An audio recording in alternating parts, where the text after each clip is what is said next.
बिस्मिल्लाहिर्रहमानिर्रहीम। अस्सलाम वालेकुम students, my name is Abdurrahman and I am your biology teacher.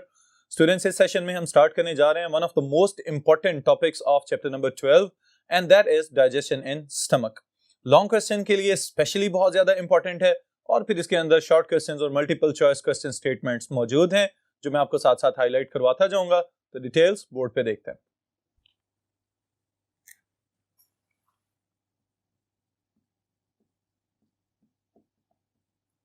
All right, students. The topic is digestion in stomach. मैदे में खुराक को हजम करना। All right. अब इसके लिए स्टूडेंट्स मैं थोड़ा सा आपको प्रीवियस सेशंस का एक रिव्यू दे दूं कि डाइजेशन का आगाज किया गया ओरल कैविटी में, उसके बाद उसको स्वेलो कर लिया गया, निगल लिया गया और निगलने के बाद पेरिस्टालसिस के अमल के जरिए खुराक को गले से उतार के स्टमक तक पहुंचा दिया गया। ऑलराइट, अब यहां पे stomach, this is one of the most significant organ of the digestive system.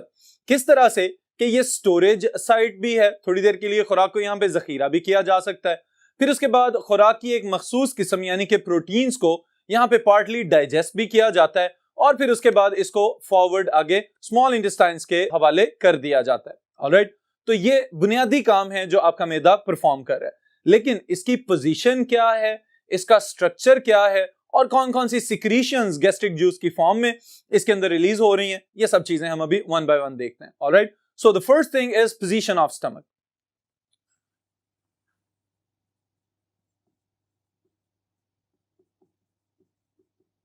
इसके लिए स्टूडेंट्स याद रखिएगा कि हम अगर अपनी बॉडी को देखें तो इसमें ये जो चेस्ट वाला रीजन है, जो छाती वाला एरिया है, that is the thoracic part. Okay, इसको हम कहते हैं thorax.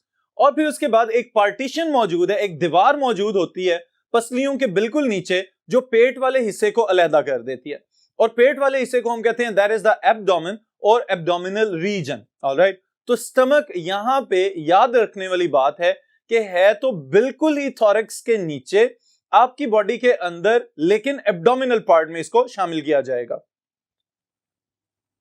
It is present on the left side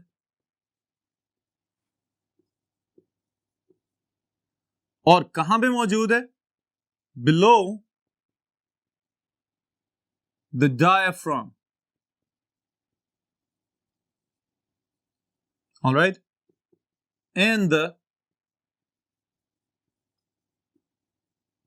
abdominal region. All right, students.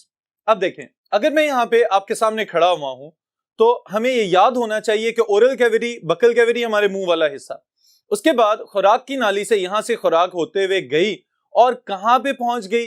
Stomach के अंदर। ऑल राइट, लेकिन स्टमक मौजूद किस जगह पे है? अभी मैंने बताया on the left side of the body. Okay, तो यहां पे एग्जैक्टली इस लोकेशन में आपकी आखिरी पसली के अंदर वाली साइड पे डायफ्राम मौजूद है और उस डायफ्राम के नीचे जो स्टमक है वो हमें नजर आता है। Alright, this is about the position of the stomach. Alright students, फिर इसके बाद इसका स्ट्रक्चर जरा गौर से समझ लीजिएगा कि जो इसकी अपीयरेंस आपको यहां पे इस इमेज में नजर आ रही है, इसको हम तीन अलग अलग हिस्सों में डिवाइड करने जा रहे हैं। पहले तो इसको हम इस तरह से तकसीम करते हैं कि आपको इसके कंपोनेंट्स का और इसके रीजन्स का पता चल जाए, फिर उसके बाद हम इसके लेयर्स या इसके जो इंटरनल स्ट्रक्चर है, जो एनाटॉमिकल कंपोनेंट्स हैं, उनको भी तफसील में देखेंगे।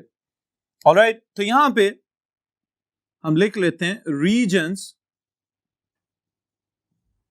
Of stomach. जी स्टूडेंट्स, अब रीजन्स वाली जो चीज यहां पे हम मेंशन करने जा रहे हैं, अगर आप इस इमेज में देखें तो एसोफेगस से जो खुराक आती है वहां पे उसको कंट्रोल किया जाता है कि वो ऐसा नहीं है कि डायरेक्टली स्टमक के अंदर गिरना शुरू हो जाए। ऑलराइट, वहां पे एक स्फिंक्टर मसल्स का रिंग मौजूद है जिसकी मुनासबत से इसके पहले कंपोनेंट का नाम रख दिया गया है या इसके रीजन्स का नाम रख दिया गया है। ऑलराइट, वो क्या है students? The first thing is the cardiac region, all right, due to the cardiac sphincter, all right। फिर इसी तरह जो दूसरा हिस्सा यहां पे आपको फूला हुआ नजर आ रहा है और कार्डियक स्फिंक्टर के साथ ही एक प्रोजेक्टेड एरिया की फॉर्म में आप इसको देख सकते हैं. This is known as fundus और फंडिक रीजन. ऑलराइट स्टूडेंट्स, ये हो गया इसका दूसरा हिस्सा. फिर उसके बाद अगर हम थर्ड कंपोनेंट को देखें तो द लोअर पार्ट, ओके, यहां पे इस इमेज में देखें जो लोअर कोनिकल रीजन आपको नजर आ रहा है, that is known as pyloric region. Okay, और उसकी वजह क्या है? Pyloric sphincter. एक और मसल्स का रिंग यहां पे मौजूद है जो कि outflow of the food from the stomach इस चीज को कंट्रोल करेगा कि वो खुराक जो पहले नंबर पे एसोफेगस की तरफ से आ रही थी उसको कंट्रोल करने के लिए वहां पे मौजूद था एसोफेजियल स्फिंक्टर, या जिसका दूसरा नाम है कार्डियक स्फिंक्टर. ओके, अब इसका क्या फायदा होता है कि जो खुराक स्टमक के अंदर आ चुकी है उसको वापस ऊपर नहीं जाने देगा, और दूसरे नंबर पे अगर ऊपर से मजीद खुराक आ रही है तो उसको भी कंट्रोल किया जा सके. इसी तरह जो दूसरा कंपोनेंट स्टूडेंट्स हमें यहां पे नजर आ रहा है, that is the pyloric part और द पाइलोरिक स्फिंक्टर. अब इस पाइलोरिक स्फिंक्टर के अंदर क्या इंपॉर्टेंट चीज है? That is a ring of the muscles, कि जो खुराक स्टमक से बाहर जाने वाली है उसकी ट्रैफिक को भी कंट्रोल किया जाए, और वो खुराक जो आगे स्मॉल इंटेस्टाइन की जानिब भेजी जा चुकी है उसके बैक फ्लो के चांसेस कम से कम कर दिए जाएं. ऑलराइट स्टूडेंट्स, तो ये स्टमक के तीन रीजन्स, तीन अलग-अलग हिस्से हमने यहां पे देख लिए. फिर उसके बाद अब हम इसके इंटरनल एनाटॉमी को देखते हैं कि इसमें कौन कौन सी लेयर्स मौजूद हैं. Alright, this is layers of the stomach wall. Alright students, कि जो मैदा हमें देखने में नजर आता है कि ये एक मस्कुलर सैक लाइक या बैग लाइक स्ट्रक्चर है. सैक इसको हम इस वजह से नहीं कह रहे कि इसकी दोनों तरफ ओपनिंग्स मौजूद हैं, लेकिन स्टिल एक ये जो बैग लाइक स्ट्रक्चर हमें नजर आ रहा है ये खुराक को थोड़ी देर के लिए स्टोर भी करता है. फिर उसके साथ ही साथ इसकी चर्निंग प्रोसेस भी है कि इसकी वॉल्स कॉन्ट्रैक्शंस और रिलैक्सेशंस शो करती हैं, जिसकी वजह से गैस्ट्रिक जूस के साथ खुराक को मिक्स किया जाता है और फिर उसको हजम कर लिया जाता है. ऑलराइट, लेकिन जो अहम चीज है वो ये है कि ये जो खुराक को जखीरा कर रहा है उसकी वजह से हमें एक और प्रॉपर्टी मिल गई है, and that property is known as discontinuous feeding.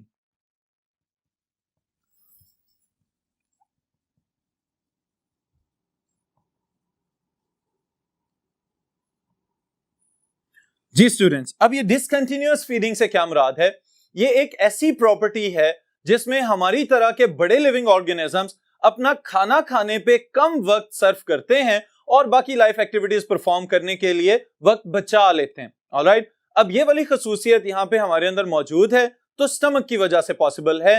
Otherwise जो हाइड्रा या और इस तरह के जो lower type of living organisms हैं उनको मुसलसल जब भी फूड आ जाता है वो उसको खाना शुरू कर देते हैं, उसको डाइजेस्ट करते हैं, वेस्ट प्रोडक्ट्स को बाहर फेंक देते हैं, और फिर इसी तरह मजीद खुराक आती है फिर उसको खाते हैं और वेस्ट प्रोडक्ट्स को बॉडी से निकालते चले जाते हैं.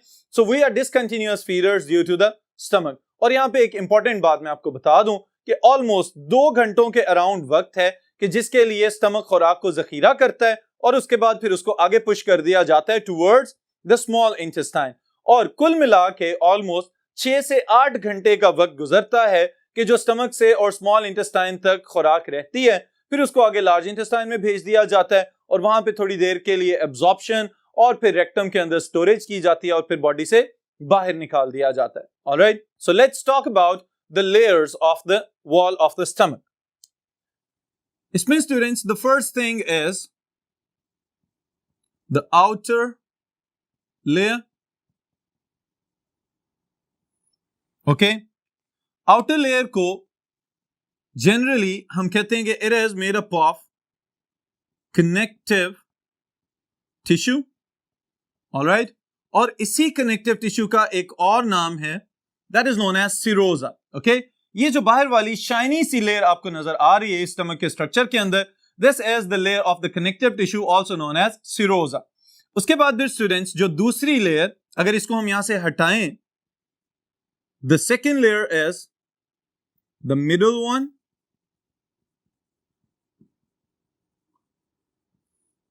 All right, this middle layer is made up of muscles. और मसल्स में याद रखिएगा smooth muscles. Alright students, smooth muscles मौजूद हैं क्योंकि ये एक ट्यूबुलर स्ट्रक्चर है और इसको ऑटोनॉमिक नर्वस सिस्टम कंट्रोल कर रहा है, तो इसके अंदर दो अलहदा अलहदा इकसाम के स्मूथ मसल्स मौजूद होंगे, लेकिन टोटल लेयर्स जो हैं वो muscular, they are 3 layers. The first one is, हम यूं कह सकते हैं, these are the longitudinal muscles. All right, and it makes up the outer muscular layer. All right, यानी मसल्स की जो बैरूनी दीवार है, टोटल 3 लेयर्स हैं और उनमें से जो सबसे बाहर वाले हैं दे आर लॉन्गिट्यूडिनल मसल्स. फिर इसके बाद students, the next one is circular smooth muscles. All right, and it is making up the middle layer. Okay, फिर इसके बाद स्टूडेंट्स जो innermost layer यहां पे हमें नजर आती है, they are oblique muscles and they are lying innermost among the muscles. All right, अब इसका क्या मतलब है कि यहां पे अब देखिएगा कि जो सबसे बाहर वाली शाइनी लेयर थी उसका नाम हमने रखा कि देयर इज सीरोजा और कनेक्टिव टिश्यू. इसको रिमूव करते हैं तो अंदर हमें पता चलता है कि मसल्स की 3 लेयर्स मौजूद हैं. ओके, उनमें से जो सबसे बाहर वाली है they are the longitudinal smooth muscles, उसके बाद उसके अंदर वाली they are the circular smooth muscles, और फिर सबसे अंदर जो मौजूद हैं they are oblique muscles. Alright, ये याद रखिएगा मल्टीपल चॉइस क्वेश्चंस के लिए. This statement is very important. Okay, फिर उसके बाद स्टूडेंट्स जो थर्ड और the innermost layer of the stomach wall है, there is mucosa. Alright students, और म्यूकोजा जैसा कि इसके नाम से हमें नजर आ रहा है कि यहां पे म्यूकस का एक बहुत बड़ा रोल है. So it is a protective layer जिसका काम यह है कि स्टमक को उसके एसिडिक सिक्रीशन से और जो चीजें आप खा रहे हैं उनके हार्मफुल इफेक्ट से बचाना, ताकि कहीं स्टमक की वॉल को नुकसान ना पहुंचे. ऑलराइट, यहां पे एक और नई बात मैं यहां पे शामिल करने जा रहा हूं जिसको याद रखिएगा, and that is a new term for you. This is known as rugae. अब ये क्या चीज है? ये जो इमेज के अंदर आपको नजर आता है कि स्टमक की जो इनरमोस्ट, अगर हम अंदर से ल्यूमेन को ऑब्जर्व करें, यानी कि अंदर वाली साइड से अगर आप स्टमक को ऑब्जर्व कर रहे हैं तो उसमें कुछ इन फोल्डिंग्स और बलदार सी साख्त आपको नजर आ रही है. इन फोल्डिंग्स का नाम है रूगे. ऑलराइट, और ये म्यूकोजा की मॉडिफाइड फॉर्म हमें नजर आती है. तो ये है सारे का सारा anatomical structure of the stomach, जिसमें 3 अलग अलग रीजन्स, और फिर उसके बाद अगर हम इसकी इस लेयर को काट के देखें तो हमें पता चलता है कि इसके अंदर ये सब कंपोनेंट्स मौजूद हैं. The outermost is connective tissue, the central one और the middle one is the muscular layer, और फिर सबसे अंदर वाली साइड पे म्यूकोजा और रूगे जो इन फोल्डिंग्स की फॉर्म में नजर आ रहे हैं. ऑलराइट स्टूडेंट्स, फिर इसके बाद जो नेक्स्ट पार्ट है, that is again the most important part of this topic. Okay, board के पॉइंट ऑफ व्यू से ये एक अलहदा से शॉर्ट क्वेश्चन भी पूछा जा सकता है और लॉन्ग क्वेश्चन के कंपोनेंट के लिहाज से बहुत ही ज्यादा अहम है. This part is gastric glands. जी स्टूडेंट्स, गैस्ट्रिक ग्लैंड्स वो ग्लैंड्स जो आपके गैस्ट्रिक रीजन में यानी कि स्टमक के अंदर मौजूद हैं. ओके, डाइजेस्टिव सिस्टम का एक और नाम मैंने आपको बताया था, गैस्ट्रोइंटेस्टाइनल ट्रैक्ट. ओके, अब ये जो गैस्ट्रोइंटेस्टाइनल ट्रैक्ट है, इसमें जो गैस्ट्रिक पार्ट है that is the part of the stomach. Okay, मैदे वाले हिस्से को हम कहते हैं कि ये गैस्ट्रिक रीजन है. अब गैस्ट्रिक रीजन के अंदर गैस्ट्रिक ग्लैंड्स मौजूद हैं जो कि खास किस्म की सिक्रीशंस रिलीज करते हैं, that are known as gastric secretions. Okay, और इन गैस्ट्रिक सिक्रीशंस के लिए कौन कौन से सेल्स रिस्पॉन्सिबल हैं जो गैस्ट्रिक ग्लैंड्स के सेल्स हैं और क्या क्या सिक्रीशंस रिलीज कर रहे हैं, इनको मैं वन बाय वन यहां पे एनलिस्ट करने लगा हूं और फिर इनके फंक्शंस आपको एक्सप्लेन करता हूं. जी students, the first one are the mucus cells. Okay? इनके नाम से आपको पता चल जाना चाहिए कि म्यूकस सेल्स हैं, तो they will be responsible for the production और secretion of the mucus. Okay, और म्यूकस बजाते खुद क्या चीज है मैं यहां पे मेंशन करने जा रहा हूं. Secrete glycoprotein and water and some ions. Alright? अब आपके ज़हन में फौरन ये सवाल आना चाहिए था कि ये गैस्ट्रिक ग्लैंड्स मौजूद किस जगह पे हैं. ओके, तो उसके लिए स्टूडेंट्स याद रखिएगा कि स्टमक की वॉल के अंदर छोटे छोटे रिजेस या ग्रूव्स मौजूद होते हैं जहां पे गैस्ट्रिक ग्लैंड्स खुद ज्यादा गहराई में मौजूद हैं, लेकिन उनके ऊपर वाला रीजन जो कि एक ओपनिंग लाइक स्ट्रक्चर है, इसको हम कहते हैं दीज आर द गैस्ट्रिक पिट्स. वो जगह हैं जहां से गैस्ट्रिक ग्लैंड्स अपनी सिक्रीशंस को स्टमक के ल्यूमन में यानी कि ओपन स्पेस में रिलीज कर देते हैं. ऑलराइट, तो ये याद रखिएगा कि mucus is one of the component of the gastric secretions. अगर ये रिलीज होगा तो स्टमक की वॉल जो इनर वॉल है म्यूकोजा उसको प्रोटेक्ट किया जाएगा और फूड को साथ ही साथ स्लाइमी किया जाएगा ताकि एंजाइम ज्यादा अच्छे तरीके से उस पे अपना एक्शन परफॉर्म कर सके. Alright students, then the second type of cells and these are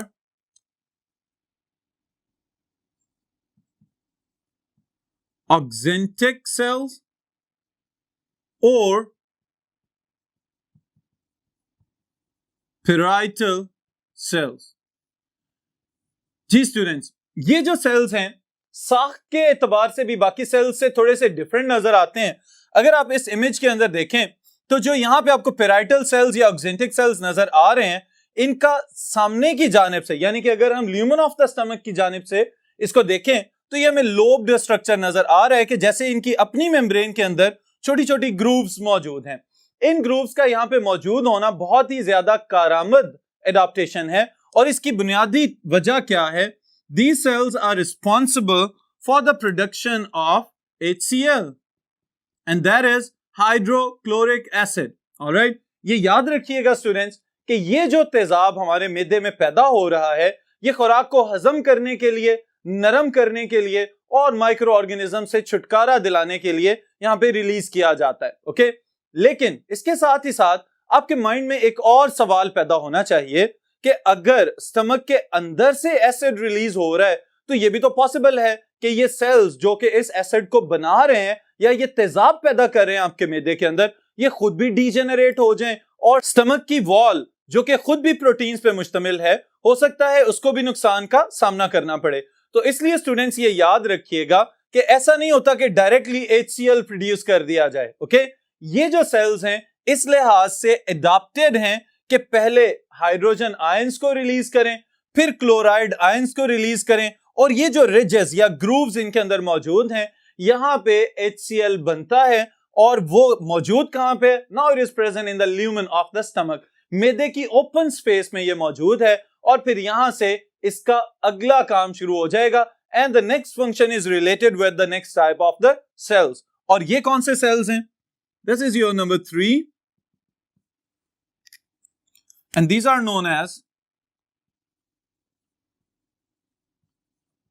zymogen cells or chief cells. Alright students, तो ये जो हमारे पास अब एक और किस्म के सेल्स यहां पे आ गए हैं, these are the chief cells or the zymogen cells. Okay, ये सबसे ज्यादा अहम मेंबर को यहां पे रिलीज करने जा रहे हैं and that is pepsin.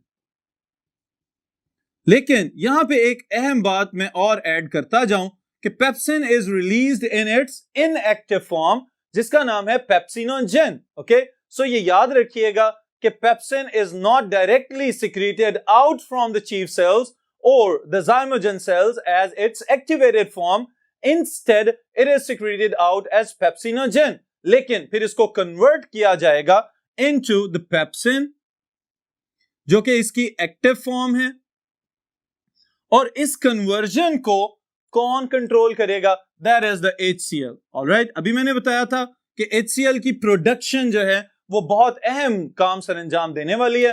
तो यहां पे हमें पता चल जाता है कि पेप्सिनोजन को पेप्सिन में कन्वर्ट करना that is due to the acidic medium जो कि HCl यहां पे प्रोवाइड कर रहा है। ऑलराइट स्टूडेंट्स, फिर पेप्सिन को काम करने के लिए एक ऑप्टिमम pH भी रिक्वायर्ड है जो कि हम कह सकते हैं is almost equal to 2। Alright, इसको pH 2 चाहिए, यानी कि एसिडिक कंडीशन होगी तो पेप्सिन ज्यादा अच्छे तरीके से काम करेगा और तब जाके ये प्रोटीन्स को डाइजेस्ट करने के काबिल हो सकेगा। तो यहां पे एक और टर्म भी मैं ऐड कर रहा हूं आपकी आसानी के लिए कि chief cells they release protease.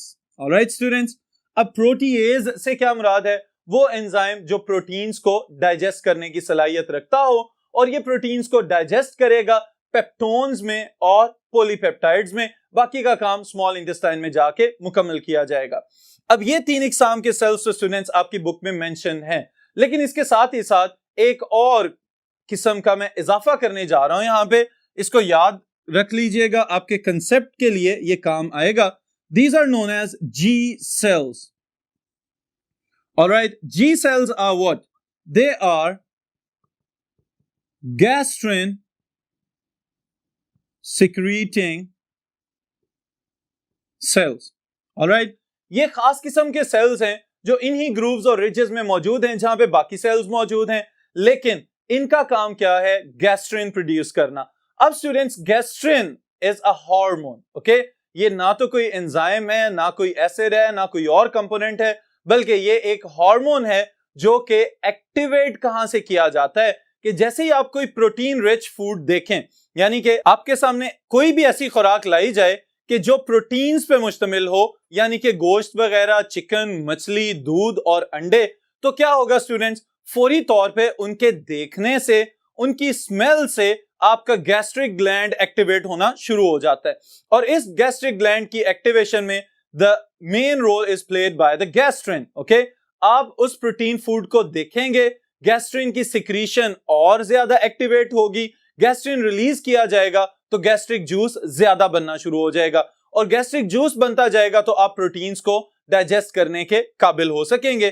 तो G cells, they are producing the gastrin, that is an important hormone which is responsible for the regulation of release of the gastric secretions. और gastric secretions में क्या क्या शामिल है?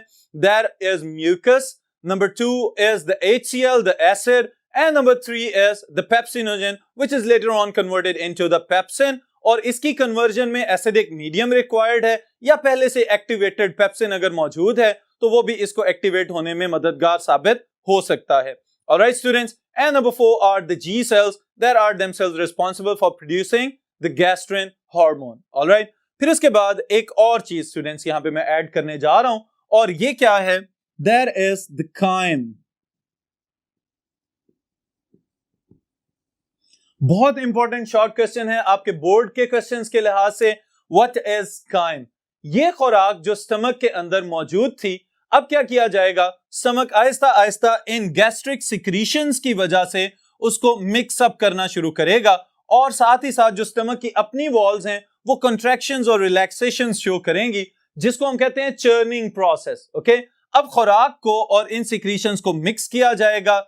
Acid 2 काम कर रहा है, खुराक को सॉफ्ट भी कर रहा है और साथ साथ माइक्रो ऑर्गेनिजम्स का खात्मा भी करता जा रहा है। पेप्सिनोजन को इसने एक्टिवेट कर दिया है। अब पेप्सिन क्या करेगा? प्रोटीन फूड को। ऑलराइट स्टूडेंट्स, ये बहुत इंपॉर्टेंट बात मैं आपको बताने लगा हूं, इसको अपने जहन में रखिएगा।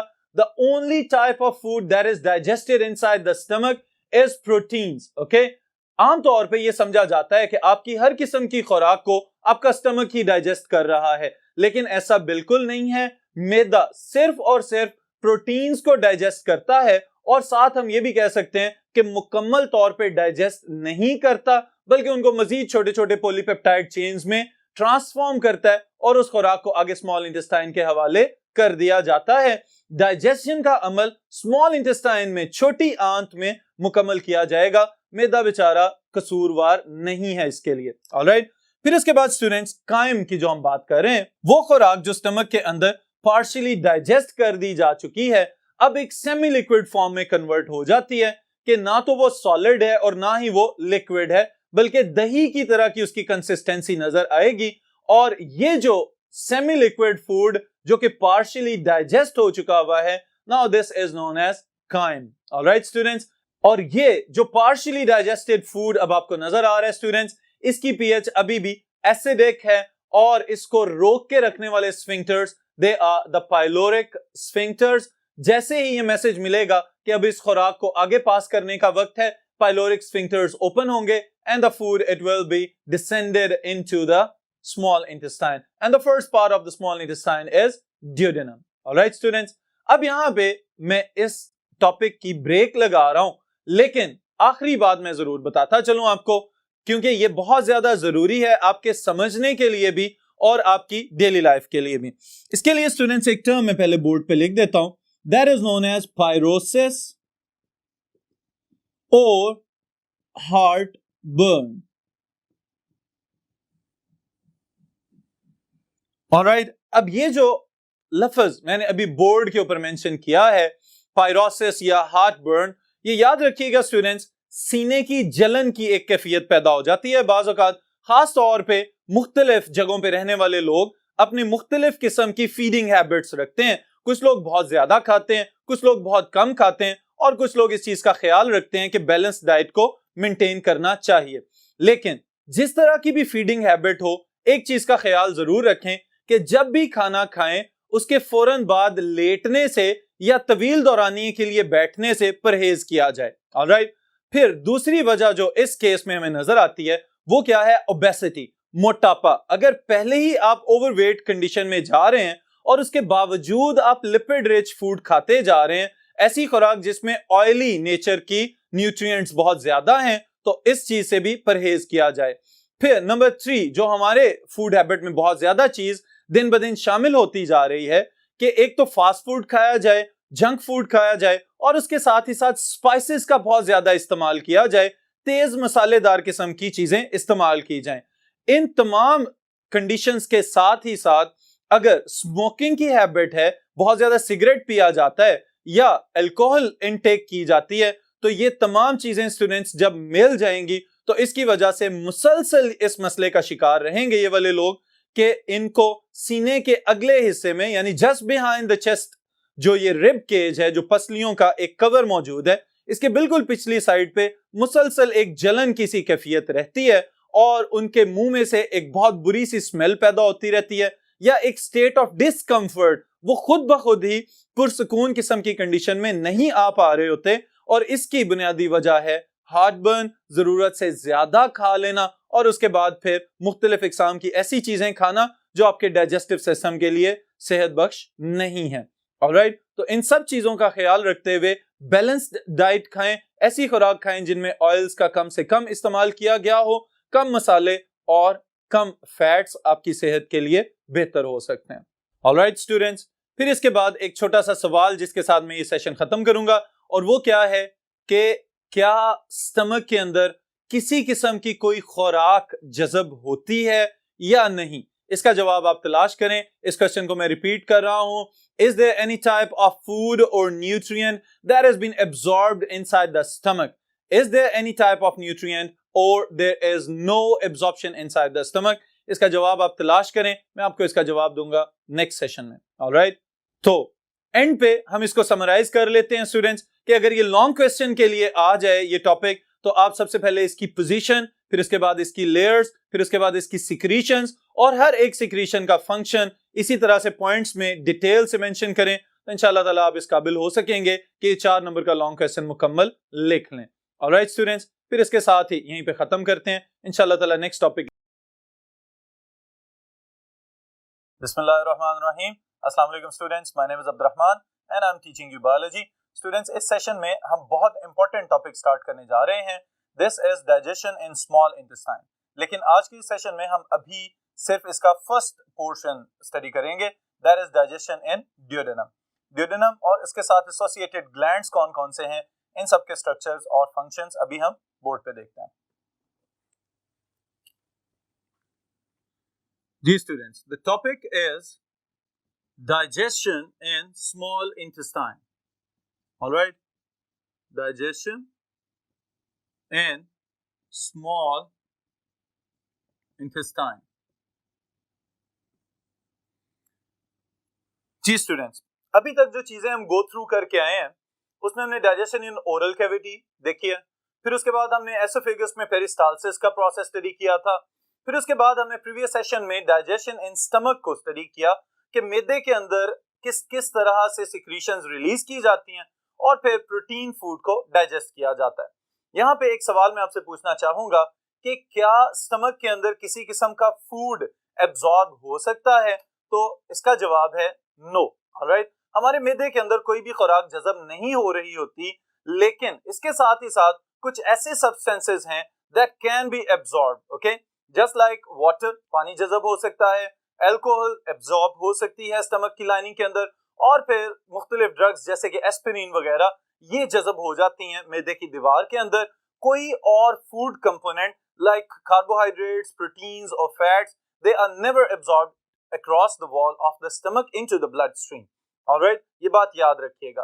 अब फिर इसके बाद स्टूडेंट्स क्या होता है कि स्टमक में जब डाइजेशन मुकम्मल की जा चुकी होती है और प्रोटीन्स जो है उनको पार्टली डाइजेस्ट किया जा चुका होता है, तो पाइलोरिक स्फिंक्टर ओपन होता है और पाइलोरिक स्फिंक्टर ओपन होते साथ ही food it descends down into the small intestine and the first part of the small intestine is duodenum. Alright, यहाँ पे मैं तीनों पार्ट्स मेंशन कर रहा हूं। The first one is duodenum. The second one is jejunum. And the third one is ileum. जी students, length के एतबार से हम ये कह सकते हैं कि the small intestine is the longest part of the digestive system. Okay? ये जो हम GI gastrointestinal tract इसको कह रहे हैं, intestine में the first part is small intestine, और फिर स्मॉल इंटेस्टाइन को फर्दर हमने डिवाइड कर दिया है into 3 regions. Okay, the first part is duodenum, और duodenum according to your book ये 20 से 25 सेंटीमीटर, 20 to 25 सेंटीमीटर इसकी लेंथ हो सकती है। ऑलराइट, फिर उसके बाद स्टूडेंट्स जो जेजुनम है it is approximately 2.4 metres. Alright, और फिर उसके बाद ileum is approximately 3.5 metres. Alright, ये बात याद रखिएगा कि इंटेस्टाइन्स में पहला हिस्सा स्मॉल इंटेस्टाइन और स्मॉल इंटेस्टाइन का पहला हिस्सा दैट इज ड्यूडेनम। ओके, फिर उसके बाद वाला 2/5 part that is jejunum and the last part of the small intestine is ilium that is the 3/5 length of the small intestine. फिर इसके बाद स्टूडेंट्स अगर हम इस सारे के सारे सिनेरियो में स्टमक का रोल चेक करें तो स्टमक ने अभी तक क्या किया है, प्रोटीन्स को पार्टली डाइजेस्ट किया है और HCl की मौजूदगी में डाइजेशन को मुकम्मल किया है। अब यहाँ पे जो काइम जो कि सेमी सॉलिड सा फ्लूइड बन के फ्लो कर रहा है from the pyloric sphincter into the duodenum, अब उसके जो एक्चुअल pH है दैट इज एसिडिक। अब ये एसिडिक फूड जैसे ही आके ड्यूडेनल वॉल को टच करेगा तो यहाँ पे क्या चेंजेस आएंगी, इसके लिए पॉइंट नंबर 1 हम मेंशन करने जा रहे हैं। अब स्टूडेंट्स याद रखिएगा, मल्टीपल चॉइस क्वेश्चन के लिए भी इंपॉर्टेंट है, when the acidic chyme touches the wall of mucosa, a hormone secretin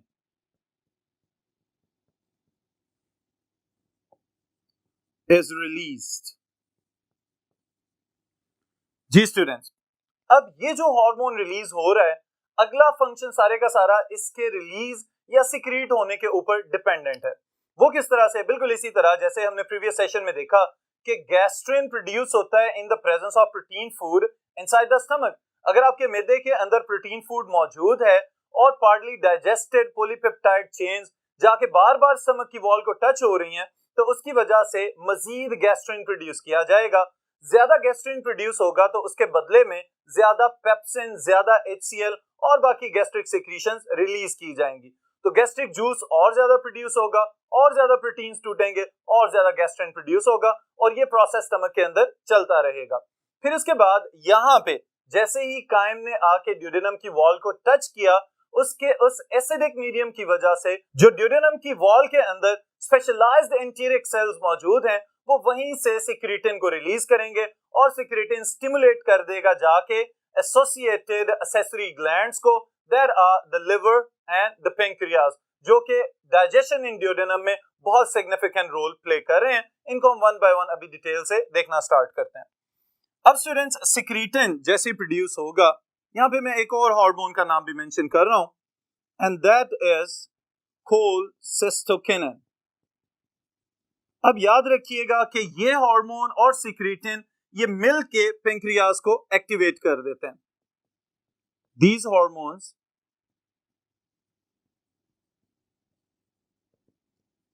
stimulate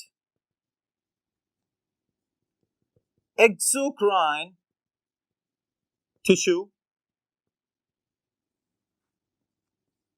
of pancreas to produce pancreatic juice. All right, students. अब यहाँ पे जो काबिले गौर पॉइंट मैंने मेंशन किया है, there is exocrine tissue. All right. यहाँ पे याद रखिएगा, पेंक्रियाज है क्या बेसिकली? लबलबा एक टर्म हम लोग यूज करते हैं कि ये स्ट्रक्चर हमारे डाइजेस्टिव सिस्टम का हिस्सा नहीं है, लेकिन उसके साथ एक्सेसरी ग्लैंड के तौर पे जुड़ा हुआ है और बहुत ही ज्यादा मददगार है डाइजेशन इन स्मॉल इंटेस्टाइन के लिहाज से। ओके, लेकिन स्टूडेंट्स जो अहम बात है वो यहाँ पे एक्सोक्राइन टिश्यू की हम बात कर रहे हैं। This gland, the pancreas, is exocrine as well as endocrine according to its function. Okay, लेकिन डाइजेशन के लिहाज से इसका एक्सोक्राइन टिश्यू स्टिमुलेट किया जाता है और इस एक्सोक्राइन टिश्यू में से जो जूस रिलीज होगा, that is known as pancreatic juice. यानी कि अब लबलबा एक केमिकल्स का मिक्सचर खारिज करेगा और वो खारिज एक मखसूस नाली के जरिए होता हुआ आपकी छोटी आंत के अंदर आके मिक्स अप होना शुरू हो जाएगा विद द फूड। ऑलराइट, अब इस जूस के अंदर कौन कौन से कंपोनेंट्स मौजूद हैं, इनको हम फर्दर एक्सप्लेन करते हैं वन बाय वन। जी students, this is about the pancreatic juice.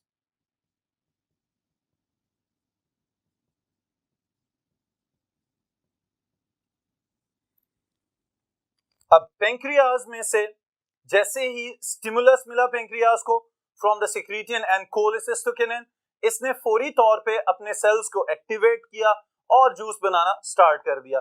इसमें स्टूडेंट्स बहुत सारी एंजाइमेटिक सिक्रीशंस मौजूद होती हैं, कुछ सॉल्ट्स मौजूद होते हैं और साथ पानी हमेशा की तरह मौजूद होगा। अब इसमें कौन कौन से एंजाइम्स रिलीज किए जा रहे हैं और वो क्या क्या फंक्शंस परफॉर्म कर रहे हैं, सबसे पहले नंबर पे आपको अंदाजा होना चाहिए what are the components of food and खाएं। वो पार्टली डाइजेस्टेड खुराक जो अभी स्टमक से रिलीज होके आई है, इसके अंदर कौन कौन सी इकसाम की खुराक मौजूद है। तो स्टूडेंट्स, आसान सी चीज है। The first one are carbohydrates, alright. Number two, these are proteins. Number three, they are fats or lipids. All right. अब ये जो तीनों कंपोनेंट्स अलग-अलग से मैंने मेंशन किए हैं, ये क्यों मेंशन किए हैं कि पेंक्रियाटिक जूस के अंदर इनको डाइजेस्ट करने के लिए स्पेसिफिक एंजाइम्स मौजूद होते हैं। ऑलराइट, वो स्पेसिफिक एंजाइम्स कौन-कौन से हैं? For the carbohydrates, the enzyme that is released is pancreatic amylase. All right, और इसका एक और नाम है, that is amylopsin. All right, यहां पे स्टूडेंट्स डिफरेंस भी याद रखिएगा कि हमारे पास जो स्लाइवा के अंदर एमिलेज प्रोड्यूस हो रहा है उसका नाम था टायलिन। जो थूक के अंदर कार्बोहाइड्रेट डाइजेस्टिंग एंजाइम मौजूद है उसका नाम है टायलिन, और यहाँ पे जो पेंक्रियाज में से पेंक्रियाटिक एमिलेज पैदा हो रहा है उसका नाम है amylopsin. Okay, so you can differentiate between these two carbohydrate digesting enzymes according to their production sites. Alright, फिर उसके बाद अगर इसका एक्शन देखें तो हमें पता चल जाना चाहिए कि it works on polysaccharides and breaks them down into maltose. Alright, तो यहां पे किरदार कौन अदा कर रहा है? That is amylase. अच्छा जी, अब स्टूडेंट्स एक और बात यहां पे आ जाती है और वो क्या है? एंजाइम का नाम याद रखने के लिए मैं आपको बताने लगा हूं। एमाइलेज की ये जो टर्म हम यूज कर रहे हैं, इसका एंड पे तो हमने लगा दिया एज। ऑलराइट, हर एक एंजाइम के एंड पे आपको मोस्टली ये टर्म लगी हुई नजर आती है कि every enzyme has an ase at its end. Okay, उससे पहले वाला जो लफ्ज है असल में वो सबस्ट्रेट का नाम होता है जिसके ऊपर वो एंजाइम एक्शन परफॉर्म करने जा रहा है। ऑलराइट, कार्बोहाइड्रेट्स में पॉलीसैकेराइड्स की दो टाइप्स होती हैं, एमाइलोजेस एंड अमाइलोपेक्टिन्स। ओके, ये दो पॉलीसैकेराइड की टाइप्स, इनको तोड़ने के लिए जो एंजाइम्स यूज होंगे दे आर एमाइलेजेस। बेशक वो सलाइवरी एमाइलेज की बात हो या पैंक्रियाटिक एमाइलेज की बात हो, these enzymes they will break down the carbohydrates into maltose and maltose is a disaccharide. Okay, फिर उसके बाद प्रोटीन्स की तरफ अगर हम आ जाएं तो प्रोटीन्स को डाइजेस्ट करने के लिए बिल्कुल उसी तरह जैसे स्टमक के पास पेप्सिन मौजूद था, यहाँ पे एक और एंजाइम मौजूद है, that is trypsin. Okay, and chymotrypsin. लेकिन यहाँ पे अहम चीज ये है कि these enzymes they are also released in their inactive forms, ये भी अपनी इनएक्टिव फॉर्म में रिलीज किए जाते हैं जिनको बाद में एक्टिवेट किया जाता है। ओके, तो ये दोनों चीजें मैं यहाँ पे एक्सप्लेन कर रहा हूं। The enzymes that are released by the pancreas are trypsin and chymotrypsin. All right students, लेकिन इनकी कन्वर्जन किस तरह से है ये भी समझ लें। Trypsin is produced as trypsinogen and it is converted into trypsin with the help of another enzyme that is released from the duodenal lining. Duodenum की वॉल में से एक और एंजाइम प्रोड्यूस किया जाता है और वो एंजाइम आके तो ट्रिप्सिनोजेन को ट्रिप्सिन में कन्वर्ट करेगा, and that is enterokinase, all right, also known as enteropeptidase. All right students, अब ट्रिप्सिनोजेन, ये भी चीज याद रख लें कि कोई भी ऐसा प्रिकर्सर मॉलिक्यूल जिसके साथ जेन का वर्ड मेंशन किया हुआ, इसका मतलब है कि it is not an active form of enzyme, इसको किसी और एंजाइम एक्टिविटी की मदद से बाद में एक्टिवेट किया जाएगा ताकि ये अपने एक्शन को प्रॉपर्ली परफॉर्म कर सके। ऑलराइट, तो याद रखें जहां पे ट्रिप्सिनोजेन, पेप्सिनोजेन या उसके साथ ही साथ काइमोट्रिप्सिनोजेन की टर्म यूज हो जाए, इसका मतलब यह है कि अभी ये इनएक्टिव फॉर्म में है, इसमें से कुछ मॉलिक्यूल्स को सेपरेट किया जाएगा या उनको वहां से इंसाइज किया जाएगा और फिर वो अपनी एक्टिव फॉर्म में चले जाएंगे। फिर स्टूडेंट्स इसी तरह जो दूसरा एंजाइम यहां पे हमने मेंशन किया, that is chymotrypsin.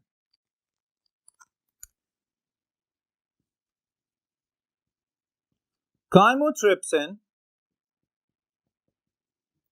is activated, chymotrypsinogen is activated to chymotrypsin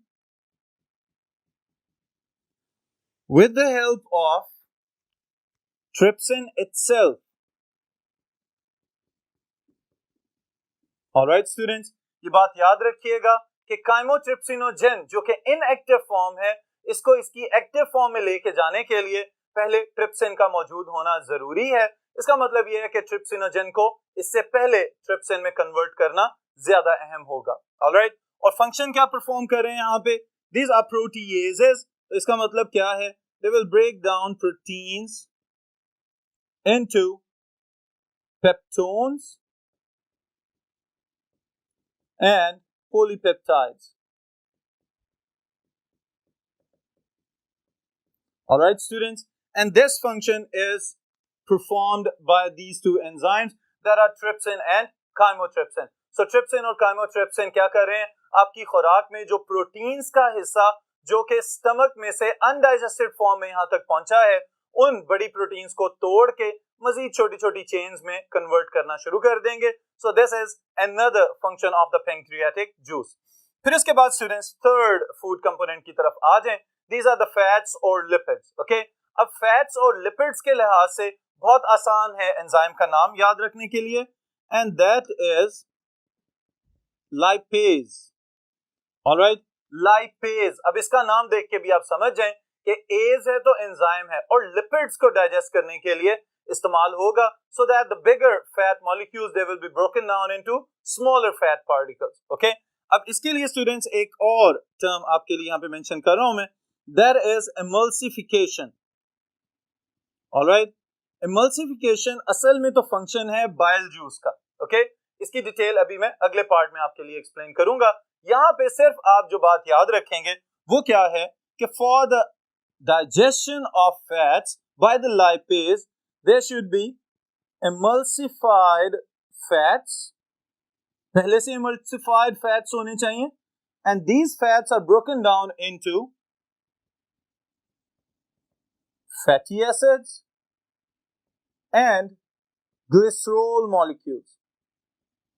All right, and this function is catalyzed by lipases, and these lipases are water soluble.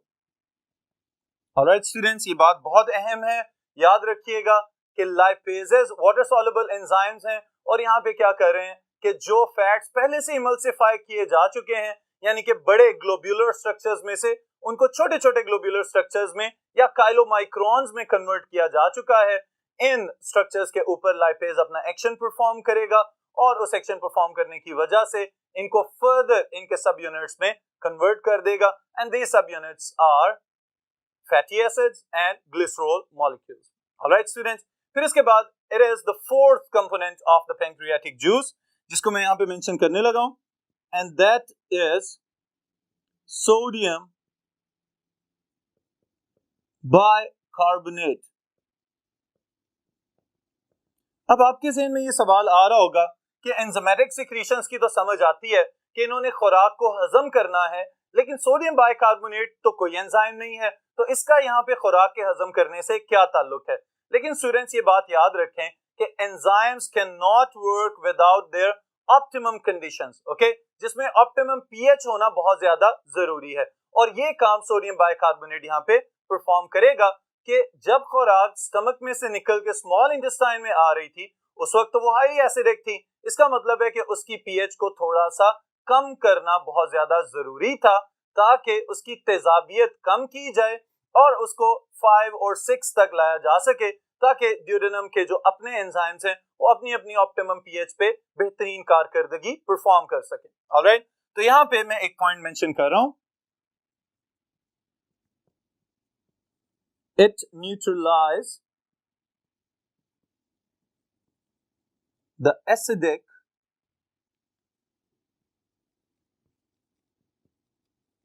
medium of chyme,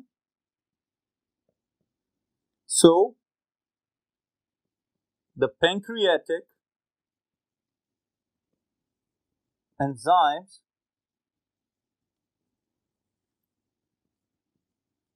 can better work in digestion, or they can work better for digestion. All right students, अब ये वाला काम sodium bicarbonate के अलावा कोई और salt pancreatic juice में ऐसा नहीं है जो परफॉर्म कर सके, तो इसका मतलब ये है कि यहाँ पे सॉल्ट का होना बहुत ज्यादा जरूरी फैक्टर है. ऑलराइट, ये है पैंक्रियाटिक जूस के अंदर जो जो एंजाइम्स और जो जो सिक्रीशंस मौजूद हैं, और ये क्या कर रहे हैं, डिफरेंट कंपोनेंट्स ऑफ फूड को उनके मजीद स्मॉलर फूड पार्टिकल्स में कन्वर्ट कर रहे हैं ताकि इंटेस्टाइन के अगले हिस्सों में जाके इनको मजीद छोटे पार्ट्स में कन्वर्ट भी किया जा सके और फिर इनको एब्जॉर्ब करने में भी आसानी हो सके. फिर इसके बाद स्टूडेंट्स जो दूसरा एक्सेसरी ग्लैंड एसोसिएटेड है with the digestion inside the duodenum, that is liver, और लिवर की सिक्रीशंस जाके इकट्ठी हो रही होती हैं इनसाइड द गॉल ब्लैडर, जिसे हम उर्दू में कहते हैं पित्ता. ओके, तो इनकी डिटेल्स हम नेक्स्ट बोर्ड पे देखना शुरू करते हैं.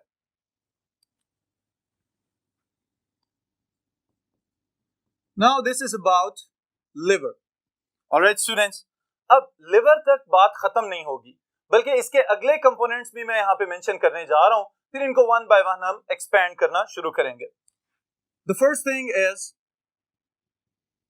गॉल ब्लैडर, जिसको हम पित्ता कह रहे हैं। ऑलराइट स्टूडेंट्स, अब गॉल ब्लैडर है क्या चीज? It is a yellow green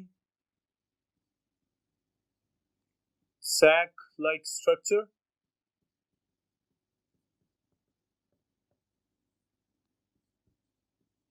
that contains bile. Okay, इसके अंदर पित्ते का पानी मौजूद है। ऑलराइट, अब स्टूडेंट्स ये जो yellow green sac like structure आपको यहाँ पे इस इमेज में भी नजर आ रहा है, इसके अंदर भी ग्रीन ही फ्लूइड मौजूद होता है और उस फ्लूइड का नाम है बाइल, और सिंपली उसको हम बाइल जूस भी कह देते हैं। ओके, अब ये बाइल बेसिकली क्या चीज है?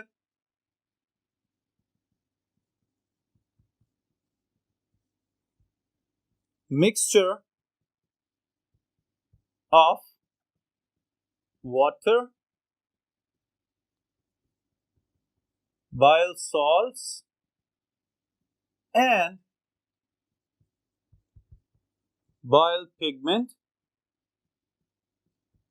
that is generally known as bilirubin.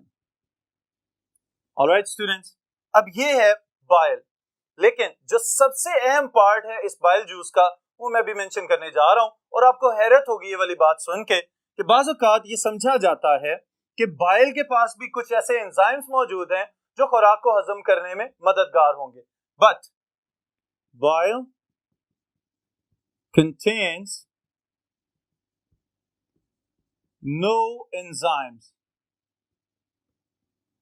Alright students, digestive system के अंदर एक पार्ट हम अभी तक देख चुके हैं, दैट इज एसोफेगस, जहां पे कोई एंजाइमेटिक सिक्रीशन या कोई ग्लैंडुलर सिक्रीशन ऐसी नहीं है जो खुराक को हजम करे। ओके, लेकिन यहां पे भी वही बात दूसरे तरीके से आ रही है कि गॉल ब्लैडर के अंदर जो जूस मौजूद है that is known as bile juice, इसके पास कोई एंजाइमेटिक सिक्रीशन मौजूद नहीं है, लेकिन इसके सॉल्ट्स इतने ज्यादा इंपॉर्टेंट हैं कि अगर ये नहीं होंगे तो डाइजेस्टिव सिस्टम के अंदर digestion of fats that will be affected, वो मुतासिर होना शुरू हो जाएगी और फैट्स की डाइजेशन प्रॉपर तरीके से नहीं की जा सकेगी। ऑलराइट, फिर इसके बाद स्टूडेंट्स एक बहुत ज्यादा इंपॉर्टेंट बात जो मैं आपको बताना चाहता हूं, that is about the bile pigment, okay, जिसको हमने अभी कहा है bilirubin.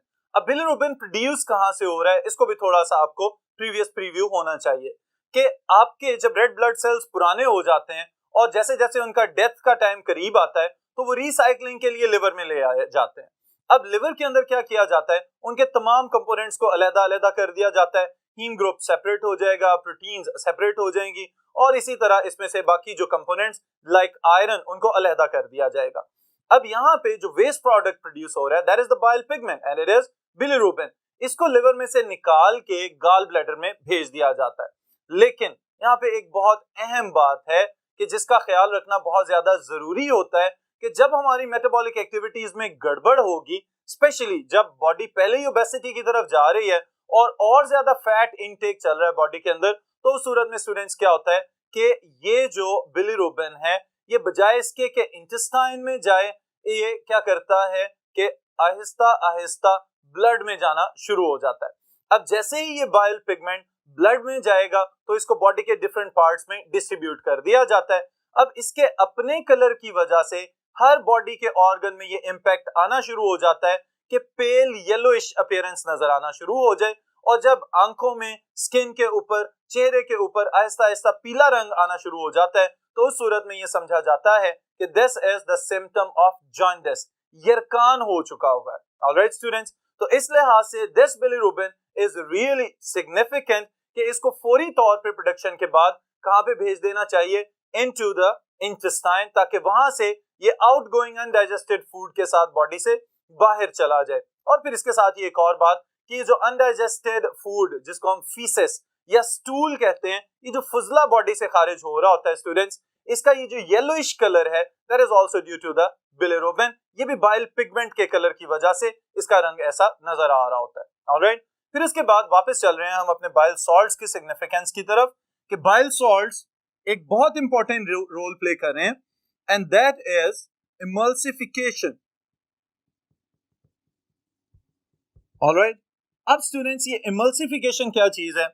This is basically conversion of bigger fat droplets into the smaller fat droplets. Okay, ये चीज मैं यहां पे एक इक्वेशन की फॉर्म में मेंशन कर रहा हूं, इसको नोट कर लें। बिगर fat molecules to smaller fat droplets. Okay, specifically इसके लिए एक और टर्म यूज होती है, that is known as micelle. Okay, अब ये micelle क्यों बनाए जा रहे हैं, ये फौरन सवाल आपके ज़हन में आना चाहिए कि फैट्स पहले ही बड़े मॉलिक्यूल्स हैं, फिर उनको छोटे पार्टिकल्स में कन्वर्ट किया जा रहा है, और अभी जैसे ये छोटे पार्टिकल्स की फॉर्म में कन्वर्ट होंगे, इसके लिए स्टूडेंट्स असल में तैयारी हो रही है कि लाइपेज अपना एक्शन ज्यादा अच्छे तरीके से परफॉर्म कर सके। ऑलराइट, ये काम किस तरह से किया गया कि जो बड़े फैट पार्टिकल्स थे उनके ऊपर एक लेयर, एक कोट बना दिया आके बाइल सॉल्ट्स ने, और फिर उनको मजीद छोटे छोटे टुकड़ों में कन्वर्ट कर दिया। ये जो छोटे छोटे जर्रात बनेंगे इनको हम fat droplets, smaller fat droplets या माइसेल्स का नाम दे रहे हैं। इन माइसेल्स के ऊपर ज्यादा सरफेस एरिया अवेलेबल होगा ताकि लाइपेज अपना काम यहाँ पे परफॉर्म करे, और फिर उसके बाद क्या किया जाएगा, these smaller lipid droplets, they will be transformed into triglycerides, all right, and fatty acids. all right students, और ये वाली कन्वर्जन किसकी प्रेजेंस में हो रही है?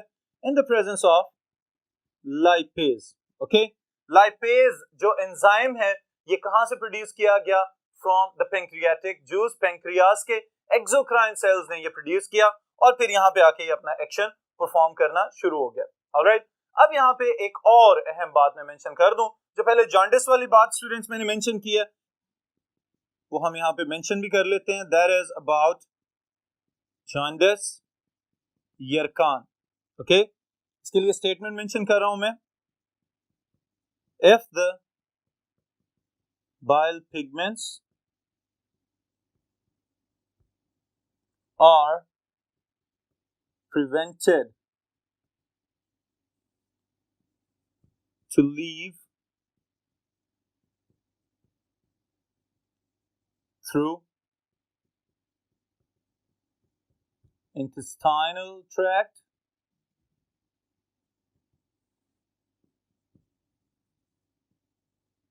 they will move into blood and transported to different parts of body, and this condition will be known as jaundice। यानी कि आंखों के अंदर, नाखूनों के ऊपर, स्किन के ऊपर पेल येलोइश अपीयरेंस नजर आना शुरू हो जाए, पीला पड़ना शुरू हो जाए इंसान, तो हम कहते हैं this is the symptom of the jaundice. लेकिन इसके साथ स्टूडेंट्स एक और प्रॉब्लम भी यहाँ पे पैदा हो सकती है, and that is known as gall stones, पित्ते की पत्थरियां जिसको हम कहते हैं। ऑलराइट, ये भी एक बड़ी डिफरेंट किस्म की कंडीशन में नजर आता है, और ये क्या है स्टूडेंट्स कि बाज़ औक़ात लिवर के अंदर कोलेस्ट्रॉल की कन्वर्जन्स भी चल रही होती हैं।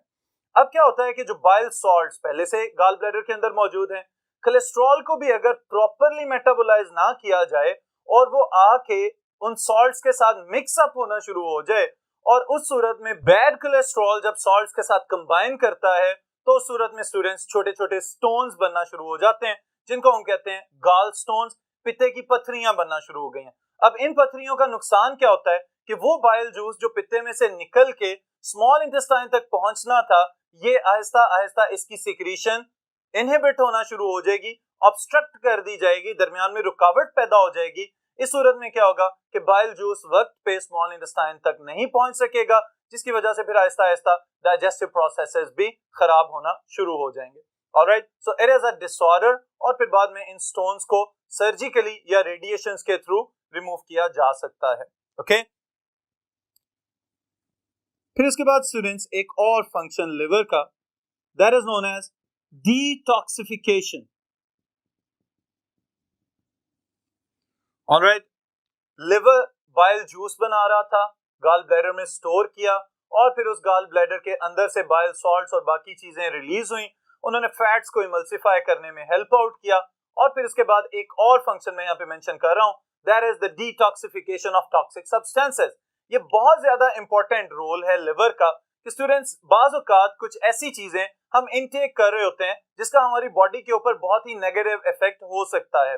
फॉर एग्जाम्पल, अगर ड्रग्स का मिस यूज वगैरह किया जाए कि वो अद्वियात जो हमारी बॉडी की जरूरत से ज्यादा हैं उनका इनटेक चल रहा है मुसलसल, या फिर इसी तरह कुछ ऐसे फल और सब्जियां कि जिनके अंदर उनके पील में, उनके बाहर वाले छिलके के अंदर पेस्टिसाइड्स वगैरह मौजूद थी और वो हमने ऐसे ही इनटेक कर लिए, या फिर इसी तरह बहुत ज्यादा जंक फूड और फैट्स के साथ जो एडिटिव्स शामिल होते हैं कि जो उसके जायके और खुशबू के तौर पे मसनूई चीजें शामिल की जा रही होती हैं, ये सब चीजें हमारी बॉडी के लिए नुकसानदेह हैं। तो इनको डिटॉक्सिफाई करना यानी इनका जहरीलापन खत्म करना बहुत ज्यादा जरूरी अमल है, और ये फंक्शन कौन परफॉर्म कर रहा होता है?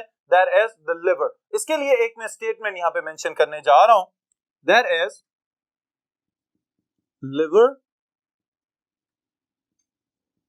convert toxic substances to less toxic substances. Alright, इसके लिए एग्जाम्पल स्टूडेंट्स याद रखिएगा। अमोनिया बहुत ज्यादा जहरीला साबित हो सकता है अगर ज्यादा देर के लिए हमारी बॉडी में रुका रहे। It is converted to urea, और ये यूरिया साइकिल का एक प्रोसेस परफॉर्म किया जा रहा होता है इनसाइड द लिवर। अगर ये काम ना हो तो अमोनिया हमारे ऑर्गन्स को मुतासिर करना शुरू हो जाए। फिर इसी तरह स्टूडेंट्स, ये जो अमीनो एसिड्स हमारी बॉडी के अंदर मौजूद हैं, बाज़ औक़ात इनको ज्यादा देर के लिए स्टोर नहीं किया जा सकता, तो वहां पे भी एक प्रोसेस किया जा रहा होता है to remove the amino group from the amino acids, and that is known as deamination. Okay, इस प्रोसेस में जो अमोनिया से यूरिया में कन्वर्जन हुई, यूरिया से फिर यूरिन बना दिया जाता है और वो पेशाब की सूरत में बॉडी से बाहर खारिज कर दिया जाता है। ऑलराइट, तो इस सूरत में लिवर हमारी बॉडी को टॉक्सिफाई होने से यानी जहर फैलने से बचा रहा होता है। तो जिगर की बहुत ज्यादा सिग्निफिकेंस है, इसलिए स्टूडेंट्स आमतौर पे उन खुराक या उन टाइप्स ऑफ फूड की तरफ आप कोशिश करें ज्यादा से ज्यादा जाएं कि जिसकी वजह से लिवर आपका फ्रेश रहेगा। लिवर ज्यादा फ्रेश रहेगा तो इसका मतलब ये है कि ओवरऑल बॉडी फंक्शंस ज्यादा अच्छे तरीके से परफॉर्म किए जा सकते हैं।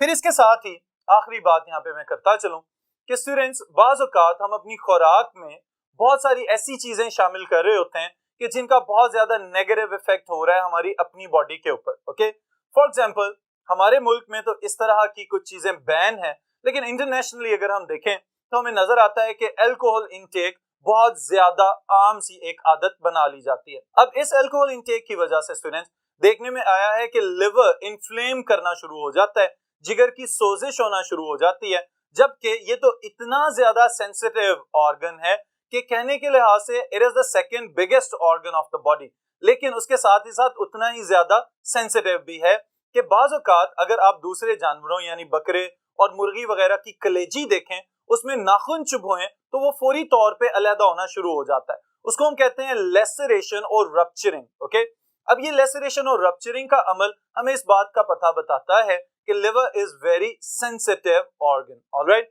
फिर इसके साथ ही साथ बाज़ औक़ात ये भी देखा जाता है कि अगर हार्ट, दिल जो है वो सही तरीके से काम नहीं कर रहा तो उसकी वजह से भी लिवर का साइज बड़ा होना शुरू हो जाता है, और ये अपने नॉर्मल साइज के निस्बत बड़ा हो जाए तो उसकी वजह से ये जो विसरा, जो इंटरनल ऑर्गन्स हैं, इनके इफेक्ट, इनके अमल के ऊपर भी इफेक्ट आना शुरू हो जाता है। फिर इसी तरह स्टूडेंट्स, अगर खुदा ना खास्ता किसी का एक्सीडेंट हो जाए और पसली के ऊपर कोई चोट लगे तो पसली खुब जाती है फौरी तौर पे अंदर की जानिब, तो यहाँ पे भी सामने आपका लिवर मौजूद है, वो डैमेज हो सकता है और इंटरनल ब्लीडिंग बाकी टिश्यूज को और पूरी बॉडी को मुतासिर कर सकती है।